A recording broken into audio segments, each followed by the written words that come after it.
და მე უბრალოდ აი ამის მეშინია რომ ჩვენი საზოგადოება არ არის ჩვენი ქართული კი არა ზოგადად კაცობრიობა ხო ჩვენ ხო ისე იქავართ ძალიან ბევრი ტვინის ბევრი ნაწილი ისე მღვიმეში გვაქვს ისე ვიღაცის წართმევაზე ვართ რაღაც ტერიტორიის იმაზე ვიღაცის ცოლის გამო ვიღაც მოკლაზე და საჭმლის წართმევაზე და იმაზე მარტივად ვამბობ მაგრამ ისე ის ხელკეტი გვიჭირავს მაგრამ ახლა ამჯერად უკვე ხო ახლა ბირთვული ენერგია გამოიგონეს ადამიანის სიკეთისთვის და ეგრევე ადამიანმა გააკეთა მეორეს მოსაკლავი იარაღი ხო აი ამის საშიშროებაა რომ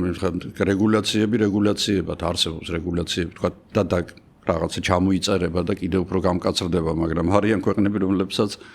საერთოდ არ აინტერესებს შენი რეგულაცია ხელოვნური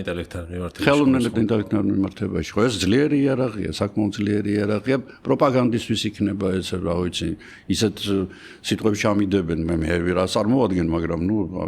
სიტყვაზე ისეთ რამეს მათქმევინებენ რომ ტყელი დედამიწის გამოვალ